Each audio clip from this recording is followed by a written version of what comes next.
दोस्तों, क्या हमारा भविष्य पहले से ही लिखा होता है? ऐसा कई लोग मानते हैं अथवा कई लोग इस बात को पूर्ण रूप से नकार देते हैं। ये प्रश्न हमेशा से ही बहस का विषय बना रहता है। कहा जाता है कि जैसा हम इस जन्म में करते हैं वैसा परिणाम हमें अगले जन्म में मिलता है, जो कि कुछ हद तक ये बात सही भी है। आज की इस वीडियो में हम इसी विषय पर गहराई से चिंतन करेंगे और असल बात जानने की कोशिश करेंगे। नमस्कार मित्रों, धर्मार्थ मेला के YouTube चैनल में आप सभी का स्वागत है। आज हम कुछ पौराणिक कथाओं और शास्त्रों की सहायता से इस बात को समझने की कोशिश करेंगे कि वाकई भविष्य पहले से ही लिखा होता है या फिर हमारे कर्म है जो हमारे भविष्य की धारा को सुनिश्चित करते हैं। तो चलिए शुरू करते हैं आज का ये टॉपिक। दोस्तों, कृष्ण कथा में हम देखते हैं कि आकाशवाणी हुई थी कि देवकी का 8वां पुत्र कंस का वध करेगा, लेकिन कंस ने यह बात सुनकर कहा कि वह मेरा वध तो तब करेगा जब मैं उसको उत्पन्न होने दूंगा। इस सोच के साथ जब भी देवकी के कोई बच्चा जन्म लेता तो कंस वहां आकर उसके जन्म से कुछ घंटों के भीतर ही मौत की नींद सुला देता था। लेकिन जब देवकी के 8वें पुत्र की बारी आई तो विधि विधान के साथ जन्म भी लिया और बाद में कंस का वध भी किया। ऐसा इसलिए हुआ क्योंकि कंस की मृत्यु की भविष्यवाणी हो चुकी थी। साथ ही कंस के जन्म से ही लिख दिया गया था कि उसकी मृत्यु कैसे होगी और किसके हाथों होगी। यही नहीं दोस्तों, इस संसार में जो भी मनुष्य जन्म लेता है उसके बारे में भविष्य पहले से ही लिख दिया जाता है। मनुष्य का जन्म कैसे होगा, कौन सी जगह होगा और उसके जीवन में कौन कौन सी परेशानियां आएंगी, यह सब विधि का विधान है और इसे चाह कर भी नहीं बदला जा सकता।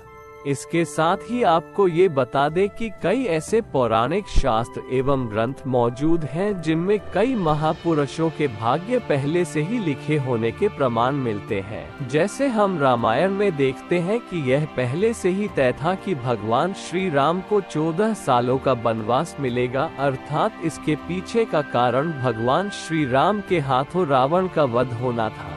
इससे आप ही सोचो कि अगर माता कैकेयी मंथरा के बहकावे में ना आती, ना ही श्री राम को माता सीता के साथ वनवास के लिए जाना पड़ता, तो सोचिए रावण का वध श्री राम के हाथों कैसे संभव था। ये सब कैसे होना था, ये सब पहले से लिखा जा चुका था, जिससे कि यह सब सभी के सुमेल से संभव हो पाया। इसी तरह हर एक प्राणी का भाग्य लिखा जा चुका है। हम सब नाटक के छोटे से पात्र हैं जिनका किसी न किसी उद्देश्य के चलते इस संसार में जन्म हुआ है। लेकिन ये बात भी गलत नहीं है कि आपकी किस्मत आपके कर्मों पर आधारित है। अगर आप अच्छे और पुण्य के काम करते हैं तो आपके साथ सदैव अच्छा ही होगा, लेकिन अगर आपने जीवन में हमेशा बुरे काम किए हैं तो ज्यादातर संभावना है कि आपको उसका दुष्प्रभाव इसी जन्म में देखने को मिल जाएगा। इसलिए हमारे शास्त्रों में हमेशा धर्म और पुण्य के कर्म करने की प्रेरणा दी गई है, क्योंकि यही वह रास्ता है जो हमें इस जन्म मरण के चक्कर से बाहर निकाल सकता है। वरना बुरे कर्म करने वालों को तो भगवान के चरणों में भी स्थान नहीं मिलता। यही नहीं दोस्तों, तुलसीदास जी ने भी इस बात को स्पष्ट रूप से एक चौपाई में कहा है कि कर्म ही प्रधान है, यानी कि जैसा मनुष्य कार्य करेगा वैसा उस फल मिल जाएगा। इसी के साथ एक ये बात सामने आती है कि पांडु पुत्र अर्जुन के हाथों कर्ण का वध हुआ था। अर्जुन ने कहा कि माधव मेरे हाथ कांप रहे थे और ये क्या, आपने मेरे अपने ही श्रेष्ठ का वध मेरे हाथों लिख दिया, ये कैसा भाग्य है। तो इस पे श्री कृष्ण ने कहा, हे पांडु पुत्र, मैं कौन होता हूँ किसी मनुष्य को प्रारब्ध देने वाला, ये तो करनी का फल है। जिस तरह उसने जीवन में कर्म किए उसे उसके फलस्वरूप परिणाम मिल गया।